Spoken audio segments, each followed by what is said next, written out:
अस्सलाम वालेकुम नाज़रीन, मैं हूं किरण भट्ट। आज हम जिस मौजू पर बात करने जा रहे हैं वो मौजू आपकी और मेरी ज़िंदगी से बराह रास्त जुड़ा हुआ है। 23 सितंबर को फेडरल कैबिनेट की एक मीटिंग हुई जिसकी सरबराही वज़ीर आज़म पाकिस्तान इमरान खान साहब ने की, जिसमें एक बहुत अहम फैसला लिया गया जिसके तहत 94 जान बचाने वाली अद्वियात की कीमतों में इजाफा कर दिया गया। इन अद्वियात की ज़रूरत आपको या मुझे ज़िंदगी के किसी भी मोड़ पर पड़ सकती है। क्या हुकूमत के पास इन अद्वियात की कीमत बढ़ाने के अलावा कोई और ऑप्शन नहीं था? क्या हुकूमत आवाम की जेब पे बोझ ना डालते हुए सब्सिडी दे सकती थी? इन सब सवालों का जवाब हम आज जानने की कोशिश करेंगे और बात करेंगे अपने मेहमानों से। आज प्रोग्राम में हमें ज्वाइन किया है तौकीरुल हक साहब ने, जो कि चेयरमैन है पाकिस्तान फार्मास्यूटिकल एसोसिएशन के। इनके अलावा हमारे साथ होंगे मुजम्मिल असलम साहब जो कि माहिर माशियात हैं, और डॉक्टर सलमान हसीब जो कि प्रेसिडेंट हैं यंग डॉक्टर एसोसिएशन पंजाब के। मेहमानों की तरफ बढ़ने से पहले आइए देखते हैं कि अवाम का इस पे क्या रद्द अमल है। खांसी का शरबत भी है ना, वो इतना महंगा गाड़ी, इतनी उसकी अपनी मजदूरी नहीं है, तो इसलिए ना हुकूमत को चाहिए इसकी प्राइसें जो पहले वाली वही बरकरार रखे तो बेहतर है। तो मैं तो यही कहूँगा। इतनी महंगाई है, काम पहले नहीं है। जो पहले 10 की चीज़ ले रहे थे वो 15 की मिल रही है। या मेडिसिन का कोई किसी भी चीज़ पे कंट्रोल नहीं है। दवाइयाँ तो बढ़ी हैं, दूसरी चीज़ें भी बढ़ गई हैं, तो हमें बड़ी परेशानी बन रही है। गवर्नमेंट को चाहिए इनको देखना। एक इंसुलिन जो 1500 रुपये की थी वो 2000 रुपये चली गई है, ठीक है ना। अब वो जो आदमी हफ्ते में एक पत्ता लेके जाता था वो डेली बेसिस पे एक एक गोली पे आ गया। और अगर आप दुकानदार की बात करते हैं, जहाँ पे वो 4 पैक मंगवाता था अब उसकी कैपेसिटी 2 पैक मंगवाने की रह गई है। मैं आपसे बात का आगाज़ करना चाहूँगी। मुजम्मिल असलम साहब, महंगाई बढ़ेगी और रॉ मटेरियल पे कॉस्ट बढ़ेगी तो जाहिर सी बात है कि उनकी प्राइसेस भी बढ़ेंगी, लेकिन हम लोग एक बहुत इंपॉर्टेंट जो बात उस पर कोई भी नहीं आ रहा, वो ये है कि कंज्यूमर बाइंग जो पावर है वो तो बढ़ी नहीं है, पर कैपिटा इनकम भी नहीं बढ़ी, टैक्सेस हमने ज़्यादा लगा दिए। तो हम लोगों ने क्या चीज़ें थी जिनको गौर में लाते हुए या उस पर अमल करते हुए एकदम से प्राइसेस जो हैं वो बढ़ा दी, बल्कि कंज्यूमर बाइंग पावर नहीं बढ़ाई? देखिए किरण, वो ये कह रहे हैं कि अगर कोई दवाई जो है पहले 5 रुपए की या 3 रुपए की गोली थी तो वो मकामी तौर पे उसकी कीमत हुकूमत ने फिक्स की हुई थी। अब वो जो दवाई है वो मकामी तौर पे क्योंकि उनकी कॉस्ट में नहीं आ रही थी तो वो तैयार ही नहीं कर रहे थे, और वही गोली जो है मार्केट से 50 रुपए की मिल रही थी। तो कंज्यूमर वो चीज़ जो है जो 5 रुपए की हुकूमत ने तय की हुई थी कीमत, वो 50 रुपए में ख़रीद रहा था। अब ये कह रहे हैं कि अगर हमें यहाँ से 70% या 100% उसकी दवा की कीमत में इजाफा मिला है तो अब हम इस पोजीशन में आ गए कि वो दवा मार्केट में सप्लाई कर सकें। अब वो जो दवा है वो जो कंज्यूमर 50 रुपए की ले रहा था वो मार्केट से अगर 7 या 8 रुपए की मिलेगी तो कंज्यूमर को नेट फ़ायदा है, क्योंकि वो इससे पहले इंपोर्टेड दवा महंगी ले रहा था और ये भी नहीं पता था कि वो स्मगल होकर आई हुई है, उसकी जो एक्सपायरी है वो सही है या नहीं है। मैं इसको दूसरे तरीके से समझाने की कोशिश करता हूँ आपको। जी ज़रूर। हम सारे डिफेंस में रहते हैं और हम साल का जो है वाटर चार्जेस देते हैं, कोई 2 लाख देता है घर का, कोई 2.5 लाख देता है, लेकिन हम सब के सब जो है टैंकर से पानी भरवा रहे हैं। मेरे घर में खुद जो है पानी का टैंकर से पानी आता है और महीने का 40,000 रुपये का मुझे पानी खरीदना पड़ता है। मैं कभी कभी ये सोचता हूँ कि ये जो मुझसे 2.5-3 लाख ले रहे हैं, या तो ये लेना छोड़ दें या ये मेरे को डबल कर दें लेकिन पानी दे दें। ठीक है। कम से कम जो है नालियों में पानी तो आए, पानी ही नहीं और उसकी आप कीमत अदा कर रहे हैं। तो यही चीज़ जो है अब हम लोग, आपको सबके घर में बिजली जा रही है कि इलेक्ट्रिक में भी आजकल जाती है, जो लाइन की बिजली है वो नहीं आती, तो जो खुशनसीब जिनका जनरेटर है वो जो अफोर्ड कर सकते हैं वो बहुत महंगा उनको पड़ता है वो हिसाब किताब। तो लोग कहते हैं कि यार कम से कम हुकूमत महंगी बिजली हमें कर दे लेकिन बिजली को काटे नहीं। तो यही सूरत हाल है। असल में हमारी जो मुल्क में जो है पॉलिसी साजी का बहुत बड़ा फुकदान है। आपको याद होगा कि जब पिछले साल इंडिया ने जब हमला किया था तो पाकिस्तान में बहुत सारी अद्वियात जो हैं वो इंडिया से आती थी, जिसमें एक जो रेबीज़, जो अगर आपको कुत्ता काट ले तो वो भी दवा वहाँ से आती थी। आपको पता है इंडिया से ताल्लुकात ख़त्म करने के बाद पिछले दिनों मुझे ऐसे बिल्ली ने पंजा मार दिया, तो किसी ने कहा कि आप रेबीज़ का इंजेक्शन लगा लें कहीं आपको इन्फेक्शन ना हो जाए। तो पहले तो मिल नहीं रहा था और मैंने फिर बाद में पता किया तो 75,000 रुपये का था। तो इमेजिन करें कि आप जो है, आपको पहली बात ये कि कभी भी आपके किसी भी मुल्क के साथ अब कोविड हुए, हालात ख़राब हो सकते हैं, तो दवा एक ऐसी चीज़ है जिसको आप मकामी तौर पे तैयार करें, नंबर 1। क्योंकि कोविड हुआ है, हर मुल्क में अभी देखें वैक्सीन के लिए भी लड़ाई हो रही है। अगर ये अद्वियात वाकई में, अगर हुकूमत ने 200 या 250% कीमत बढ़ाने के बावजूद भी जो बाज़ार से हम मार्केट से ख़रीद रहे हैं उससे ये कम में मुहैया है, तो आवाम का इसमें नुकसान भी नहीं हुआ। एक मुल्क में जो है जिसे कहते हैं मेडिकल सिक्योरिटी भी क्रिएट हो जाएगी इससे। मैं क्योंकि स्टॉक मार्केट से भी मेरा ताल्लुक है, पिछले 10-15 सालों से पाकिस्तान में कोई बड़ा फार्मास्यूटिकल का नाम नहीं आ रहा, बल्कि वो मल्टीनेशनल जितनी भी कंपनी है वो एग्जिट ले रही है। उसकी जो सबसे बड़ी वजह यह है कि अगर मुनाफा होता तो वो यूनिलीवर और इनकी तरह यहाँ बैठी रहती, मुनाफा नहीं है तो वो छोड़ के जा रही है। तो हमें जो सबसे पहले जो चीज़ इंश्योर करनी है वो डिमांड एंड सप्लाई और ब्लैक मार्केट को ख़त्म करना है।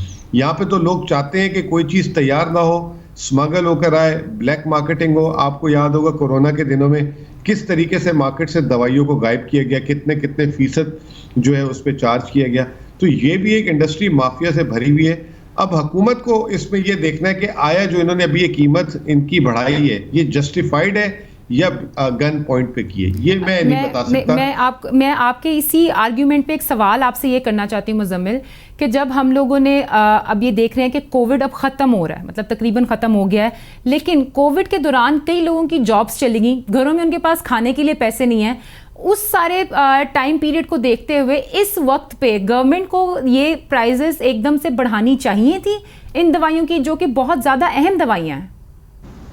देखें, इसका भी तरीक़ेकार है।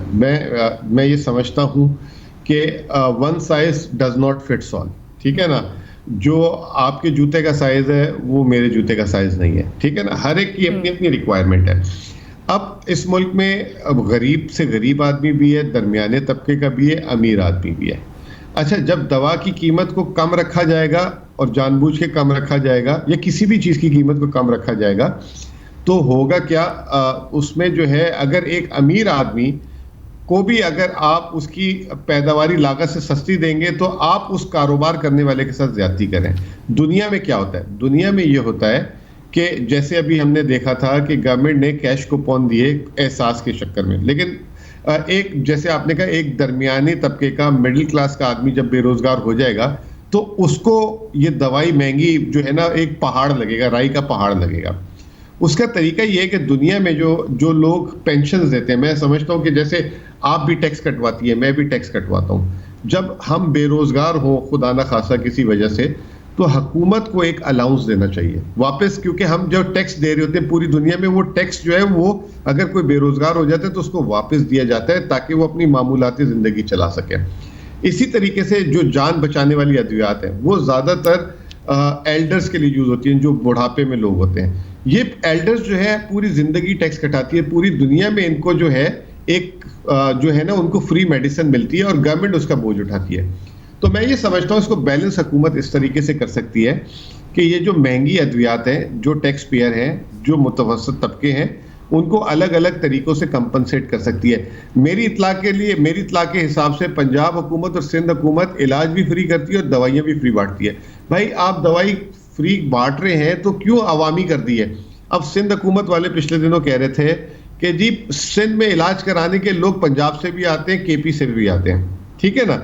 अब आपको एक फ्री सिंध हुकूमत दवा दे रही है, आप पूरे पाकिस्तान में क्यों बांट रहे हैं। इसमें बहुत सारे लोग अफोर्ड भी कर सकते हैं, तो इसका डिस्ट्रीब्यूशन का मैकेनिज्म सही करें। इन पे जरूर नजर रखें, दवा बनाने वालों पे। अगर ये नाजायज मुनाफाखोरी कर रहे हैं तो इन पे जो है इनके काम को बंद कराएं और इनका कंपटीशन क्रिएट करें। मैं आपकी यही बात तौकीर साहब के पास लेके जाऊंगी। तौकीर साहब, आप मैन्युफैक्चरर एसोसिएशन के चेयरमैन हैं सर, आपको नहीं लगता कि आप लोगों ने एक तरह से हुकूमत को अपने आगे घुटने टेकने पे मजबूर कर दिया, क्योंकि उन्होंने अपनी तरफ से सब्सिडी नहीं दी लेकिन आवाम की जो है वो बोझ डाल के उन्होंने जेबों पे प्राइसेस बढ़ा दिए हैं। सही कर दूं कि हुकूमत ने घुटने नहीं टेके हैं, हुकूमत ने अवाम दोस्ती का ये सबूत दिया है। आपको सर ये कैसी दोस्ती है, उनकी जेबों पे बोझ डाल के कैसी आप दोस्ती की बात कर रहे हैं। अगर आप सवाल कर रही हैं तो मुझे जवाब जी जरूर। कि ये 94 जान लगाने वाली अद्वियात और जो है वो मार्केट में अवेलेबल ही नहीं थी और लोग जो है वो परेशान हो रहे थे और स्मगल्ड 10% ज़्यादा पे ले रहे थे। तो ये तो एक बड़ा ही वाइज डिसीजन है कि या तो आवाम को फिर अगर ये दवाइयों की ये कीमतें एडजस्ट ना करते तो फिर ठीक है, चलने दें ऐसे ही। जो दवाई अब 7 रुपए की मिलेगी, जिससे लोग अंधे हो रहे हैं, मिल नहीं रही, 3 रुपए में हम नहीं दे सक रहे, 7 रुपए में आप कह रही हैं जी कीमत बढ़ गई तो 100 रुपए की लेते रहे स्मगल्ड, और यकीन करें ब्लैक में भी नहीं मिलती है और कई लोग अंधे हो चुके हैं। आप किसी माहिर अमराज चश्म से पूछें। तो मैं ये कह रहा हूँ कि आप हकीकत पसंदाना अंदाज से इस इंडस्ट्री को देखें। यहाँ पाकिस्तान में 70% 400 बिलियन की मार्केट है और 70% नेशनल कंपनीज जो हैं वो बिजनेस दे रही हैं यहाँ, और माशाल्लाह 95% दवाइयाँ हम बना रहे हैं यहाँ। और ये देखिए कि हम एक वाहिद इंडस्ट्री हैं जो कि यंगस्टर, जो ग्रेजुएशन करके हर कोई डॉक्टर नहीं बनता, हमारे जो सेल्स रिप्रेजेंटेटिव हैं वो यंग लड़के जो है BSc या BA करके या BCom करके आ रहे हैं, उनको हम जॉब दे रहे हैं। फैक्ट्रीज में हमारे इतने लोग जो हैं वो जो मजदूर तबका है वहाँ आता है, कितने लोगों को रोजगार दे रहे हैं। अगर हम कमाएंगे और अगर हम जो है इस काबिल होंगे कि दवाइयाँ बना सकें तो उनको भी रोजगार मिलेगा और आवाम को दवाइयाँ सर, आप रोजगार की बात कर रहे हैं, मैं आपको ये बताना चाहती हूँ कि कोरोना के टाइम में लोगों की नौकरियां चली गई हैं, अभी उनको नौकरियां दोबारा नहीं मिली हैं, महंगाई ऑलरेडी बहुत ज्यादा है, ऊपर से दवाइयों की कीमतें बढ़ गई हैं। आप सोचिए आवाम के साथ हो क्या रहा है। तो फिर ये रहने दें, फिर ये 94 अद्वियात उसी स्मगल्ड उसमें 10 टाइम ज्यादा कीमत पे आवाम को लेने दें। क्या ये सही? आपने हुकूमत को ये क्यों नहीं कहा कि वो हुकूमत सब्सिडी दे, आवाम पे क्यों बोझ डाल रहे हैं आप लोग? हुकूमत सब्सिडी जो है, देखिए हुकूमत कैसे सब्सिडी दे रही है। पहले तो मैं आपको ये बताऊं कि फार्मास्यूटिकल इंडस्ट्री जो है वो एक कमर्शियल इदारा है, लेकिन हम तमाम गवर्नमेंट हॉस्पिटल्स को इवन कॉस्ट प्राइस पे हम जो है वो अद्वियात टेंडर के थ्रू और इंस्टीट्यूशनल बिजनेस के थ्रू देते हैं। ये हमारी एक सोशल रिस्पॉन्सिबिलिटी है, this is to help poor patient. और इसके साथ साथ अभी गवर्नमेंट ने जो सेहत कार्ड शुरू किया है या एहसास प्रोग्राम शुरू किया है, हम गवर्नमेंट के साथ बैठने को तैयार हैं और गवर्नमेंट इस मामले में बहुत सीरियस है। हमारी बातचीत हुई है, हम मिलकर स्ट्रेटजी डिवाइस करेंगे। ये एक कदम, हमारा लिमिटेड रोल है, अब गवर्नमेंट भी अपना सेहत का बजट बनाए। देखिए गरीबों को दवाई मिलनी चाहिए। इस पे सर मैं आपकी स्ट्रेटजी पे वापस आऊंगी। हमें इस वक्त ज्वाइन किया है प्रोग्राम में डॉक्टर सलमान हसीब ने, जो कि प्रेसिडेंट हैं यंग डॉक्टर्स एसोसिएशन पंजाब के। सलमान, मैं आपसे ये पूछना चाहती हूँ, आप फ्रंट लाइन पे रहते हैं, आप पेशेंट्स के साथ डील करते हैं, आपको पता है कि ये दवाइयाँ कितनी इंपॉर्टेंट हैं किसी की जान बचाने के लिए। इनकी अगर कीमतें अचानक से बढ़ गई हैं, 77% बढ़ गई हैं, आपको क्या लगता है कि ये पेशेंट की जान आप आसानी से बचा सकेंगे?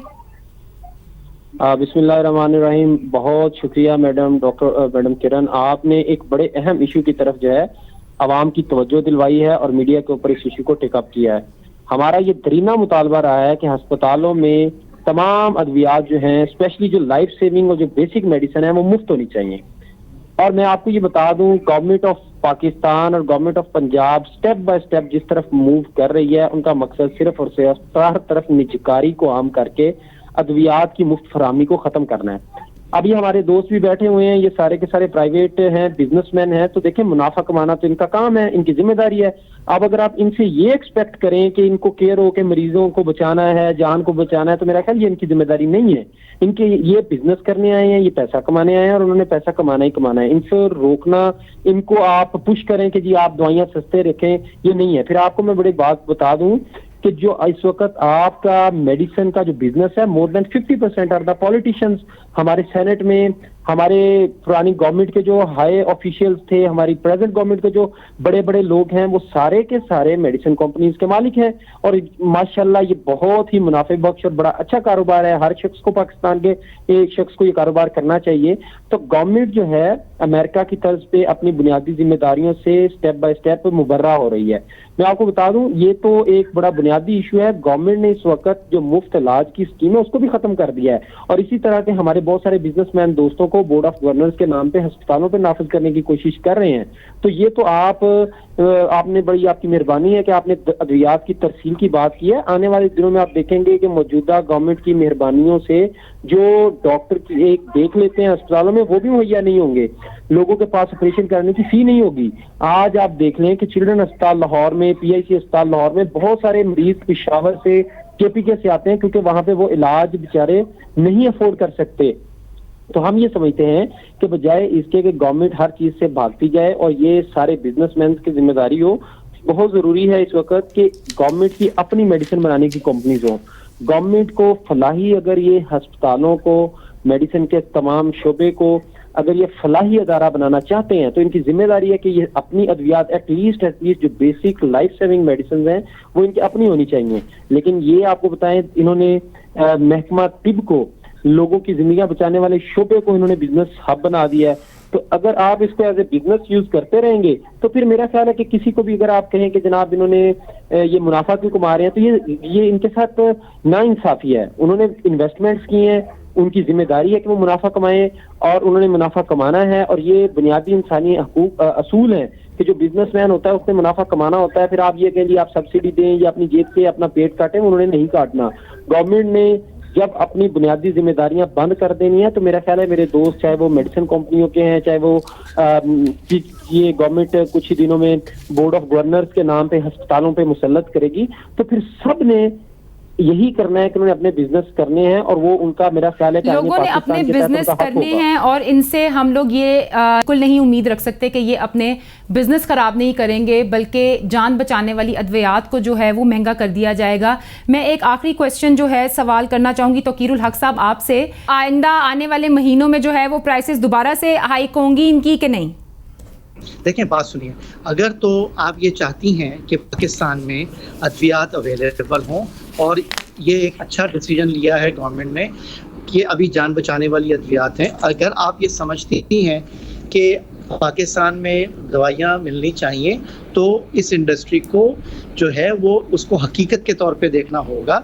अगर मेरिट पे अकॉर्डिंग टू इन्फ्लेशन हर चीज़ देखते हुए दवाइयों की कीमतों में जो है वो मुनासिब मेरिट पे जो है वो दवाइयों की कीमतों में इजाफा होना चाहिए। मेरिट कौन है, कैसे तय करेंगे, कौन सी कंपनियां हैं तय करेंगी, हुकूमत तय करेगी?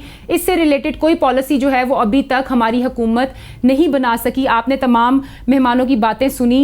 मेरा ख्याल है कि आप लोगों पे ज़्यादा अवाम पे जिम्मेदारी है कि वो हुकूमत तक अपनी बात पहुंचाए कि ये जान बचाने वाली दवाइयाँ हैं, इनकी कीमत कम से कम रखनी चाहिए। इसकी कभी भी किसी भी वक्त किसी को भी ज़रूरत पड़ सकती है। आपसे जल्द मुलाकात दोबारा होगी, तब तक अपना ख्याल रखिएगा। अल्लाह हाफ़िज़।